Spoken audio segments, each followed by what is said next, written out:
Abusia, eye chema Wontumi new lawyer. Court e dey asem e dey abon. Yes. Court e dey asem e dey abon ma. Sisi wa mano eye ultimatum say on the 13th of July aye womi. Abusia, ombo modern say oba be piemu e wo court. Ode ne nsem e beba. De nsem e na court no e hye eye lawyer attachment say ontwere na onfa emra. Abusia we dey ma mekasa wa, me ma mekasa enye tete pese yeko.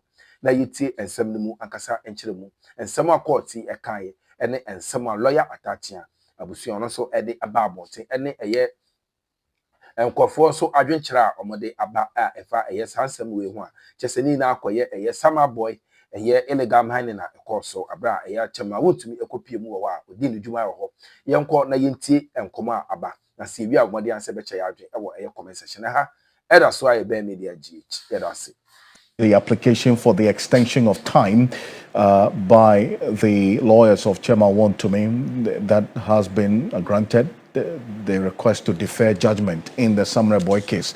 The new date is July 20. Now, if you recall, last week we had indicated to you that the date for the High Court had indicated that July 3, which was this Friday, was the day that they would deliver judgment on the case of the Samurai Boy illegal mining case against Chairman Wontumi.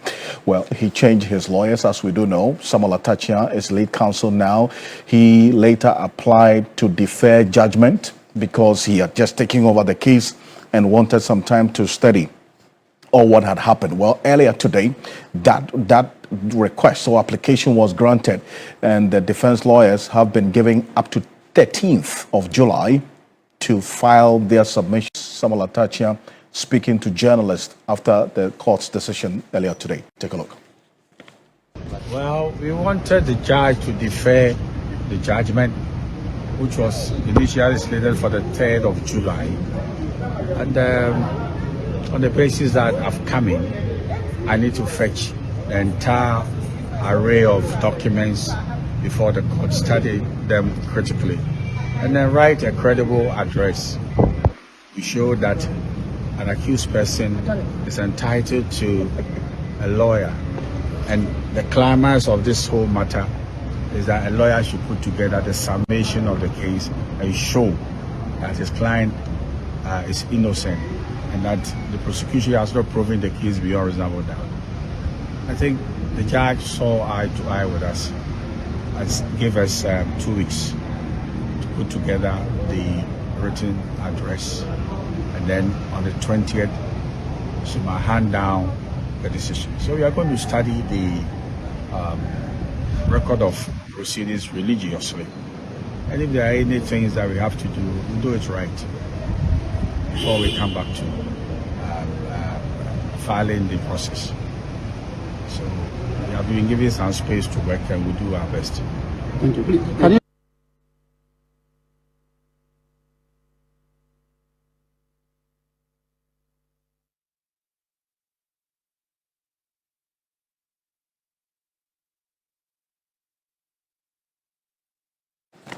Well, that was Chairman Wontumi there, kissing the floor, literally.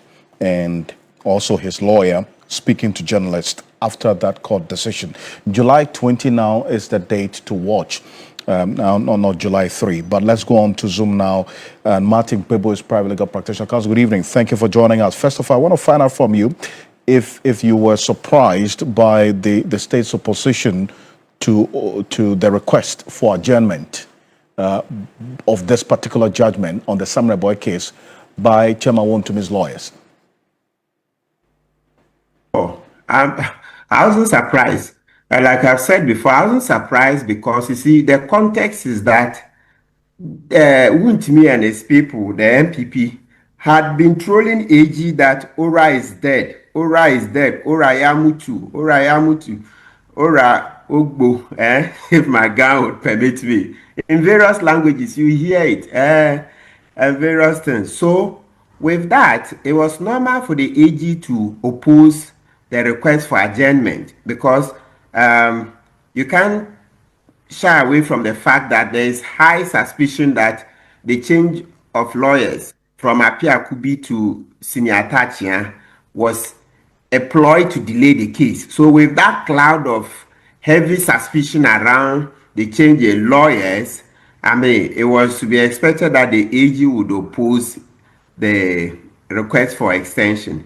It's just that from our convention, the practice, once the lawyer is new, at least, even if no matter how small, the judge was bound to give an adjournment. Otherwise, it would create a lot of, what do you call it, trouble. I mean, in terms of increasing the political temperature. And in natural fact, the refusal of the adjournment would rather have taken center stage, and the merits of the case would have been thrown away, because then it would have gone into a perception of witch hunt, etc. So the judge's decision to grant the adjournment is a master stroke, although I also see that it doesn't fully satisfy what Atachian was looking for. That maybe he can manage with this. I don't know, but I heard at a point he was saying he needed 6 weeks.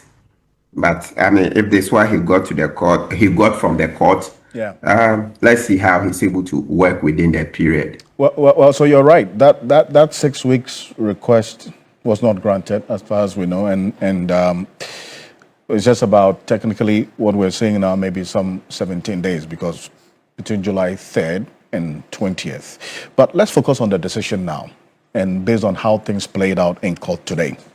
Would you say this was a fair conclusion? And how crucial will this be with respect to the written submissions that already we've been told that the defense lawyers would have up until 13th of July, which is some 10 days away from the original date of the judgment, to also file their written submissions ahead of the 20th of July, which is now the new judgment day for Chairman Wontumi in this Samre Boy case? It's extremely important for the accused to have his lawyer also contribute to the decision making, because not just saying contribute is an understatement. In actual fact, that the accused is given the last opportunity to, try to persuade the judge that he, the accused, is not guilty. So it's excruciatingly important, extremely important that the lawyer is given an opportunity, because you don't know, sometimes just one line in the written submissions, or call it the address, that could draw the judge's attention to something that had been overlooked all the while, right? Other times, even if there isn't anything new, at least it would then have satisfied the procedural fairness, that in terms of procedure, in terms of the optics, at least, as I mentioned, if the judge hadn't given this adjournment and had insisted on giving judgment on July 6th, I say July 6th because, originally it was later for July 3rd, but 3rd Friday is a holiday. So, as I mentioned, though the judge can sit on the 3rd, like we keep saying, because of the political tension, the judge will not sit on the 3rd. The judge would rather have sat on it on the 6th, most likely.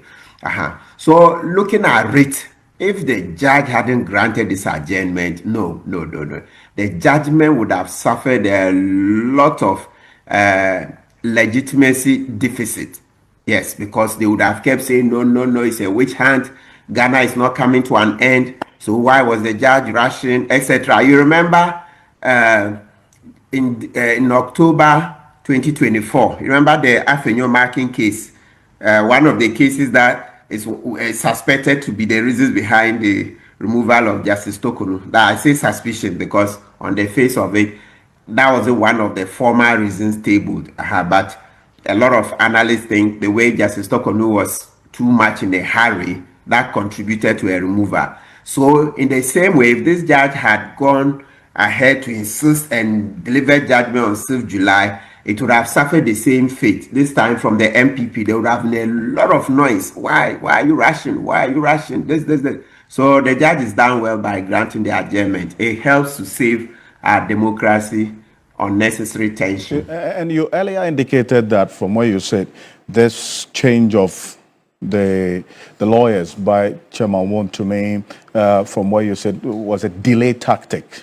And in fact, that's why the trial judge was saying that regardless of the change in his legal representation, she was going to go ahead with that July 3 judgment day. Well, that didn't happen. Do you foresee any other tactics coming up again? Another, application to delay this judgment again?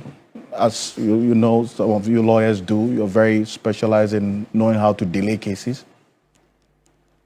The most likely one is what lawyers will call motion for arrest of judgment. So before the judge grants judgment, most often the morning, maybe 30 minutes before the trial, then the lawyer finishes filing a motion to arrest the judgment. And from the way we say to arrest means physically restrain the judge from delivering the judgment for various reasons. Though a lot of the time that application will not succeed, what it does is that it often gets or it practically leads to an adjournment, which is what is often sought. I mean, a lot of criminal trials, you want more time, hoping to delay and delay. So that's the most likely candidate for that can be used. When I say it, or two, the most likely tool that can be used. But Atachian has already given his word that he's not in the business of delaying. Last Friday, he mentioned that he needed 6 weeks. I would have said grant him, provided the 6 weeks will be counted into August, so that even though the court is on vacation, the judge will come and deliver judgment in August. Then there won't be reasons about rushing Atachian. Yeah, but now that he didn't get all that he wanted, trust me, when the judgment comes, that's where they will start from. Counsel, appreciate you for this. Thank you so much for joining us here on Ghana Tonight. And hello? Sorry, we lost Martin Pebo there, but I think that the point is made quite clearly. Martin Pebo is private legal practitioner. Thank you for joining us with your thoughts on the latest development regarding Chairman Wontumi. Now back to the big issue for today, and that's the floods. It's another day of disaster. Accra is flooded. Hours of heavy rainfall left several parts of the capital saturated, forcing gutters, drains and other water channels to overflow, submerging communities and disrupting lives. Several areas have come underwater. Communities that had not experienced flooding for more than 2 decades were hit, with Alajo emerging as one of the worst affected areas. The last time the community witnessed a flood of this magnitude was in 1997 under the late Flight Lieutenant Jerry John Rawlings. The situation improved after former President John Agyekum Kufuor constructed the Odo Drain, stretching from Achimota to Accra. But after more than 2 decades, Alajo is back in the news, this time facing one of its worst flooding disasters. Homes, mechanic shops, retail outlets, churches and hospitality facilities were flooded, leaving several residents trapped on rooftops and vehicles. Properties were destroyed while several vehicles were submerged. Residents who responded to early warning signs moved to higher grounds. However, 2 fatalities were recorded. Communal rescue teams moved in, wading through the floodwaters to rescue residents and move them to safety. Some residents were left shocked by the scale of destruction. Because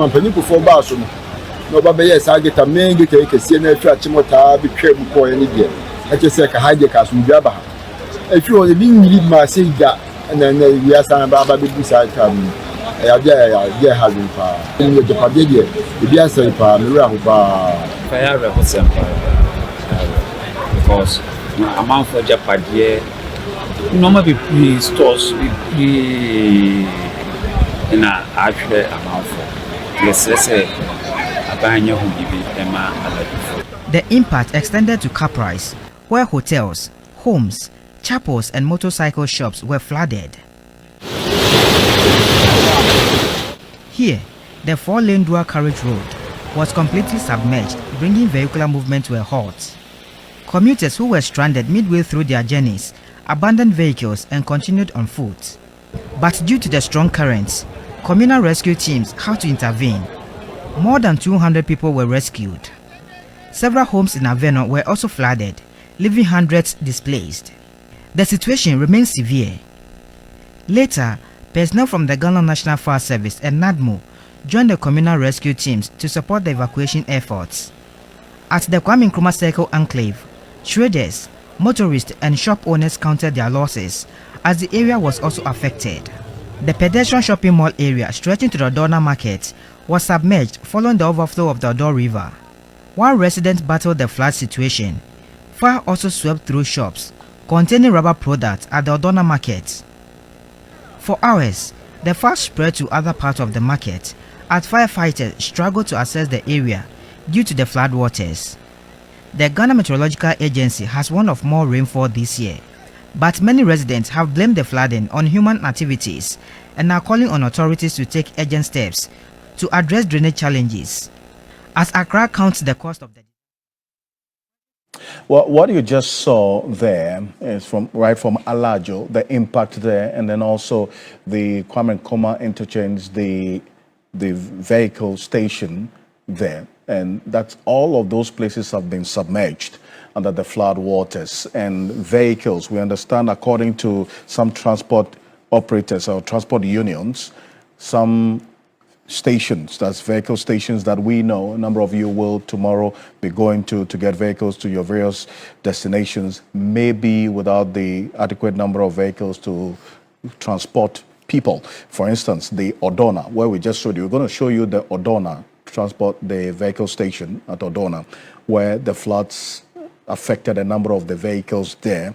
We understand 80% of the vehicles at Odona may not be available for tomorrow. That's what you see there.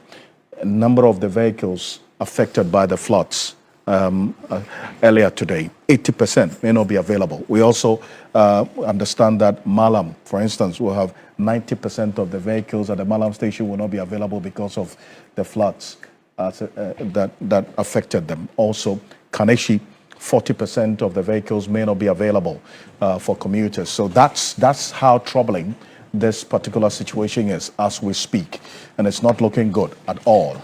And thankfully, we have joining us in the studio and also on Zoom to have a conversation on this development.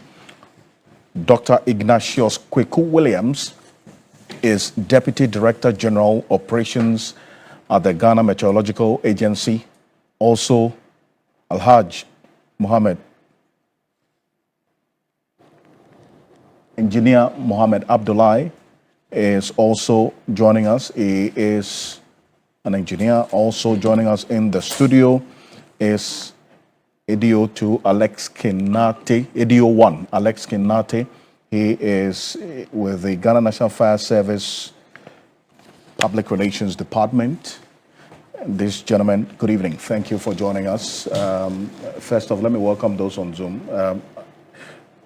Engineer Abdullah, good evening. Yeah, good evening. Thank you so much for joining us. Dr. Ignatius Kweku Williams, Deputy Director General Operations, Ghana Meteorological Agency. Thank you for joining us. If you could unmute for me. Alex Nate, appreciate you. Now, you're coming from, you're geared up, I can see, coming from the disaster sites. Just give us an overview of the situation that you have had to deal with since morning. Well, it's been a very busy day for firefighters everywhere. Beyond firefighting, our job transcends to rescue, and so today we've had our job as our role has been really tested. Where we've seen fires, we've seen rescue. As I speak to you right now, there's a building collapse at Tabora around the building has collapsed at Tabora. Exactly, as we speak. Exactly. So and when did you get this distress call? We got the call around 30 minutes ago. 30 minutes ago. So we dispatched our rescue team from our headquarters to the scene, and so they are currently there trying their best to help rescue people from the rubbles. And a building at Tabora has just collapsed? Yes. I see. And we'll keep tabs on that, and I'm sure we'll also dispatch our colleagues to follow you. And we've had a lot of rescue activities. I would say that the total number of people we've rescued today will be in the excess of about over 150 people. About 150 people rescued today? Yes. In which specific areas? So we had... Alright, I was saying, and some of so our political highway. So, a year, lawyer Martin Pebu and I turning car, Wontumi, a year, the final judgment here about Bontin on the 3rd July, court no, am an ultimatum, say, on fan file a year, written submission and as an address on 13th July. Lawyer Martin Pebu, credit goes to TV3 and I pick fates, and free. But I'm also some Japan cocoa and somewhere my gossip politics TV so.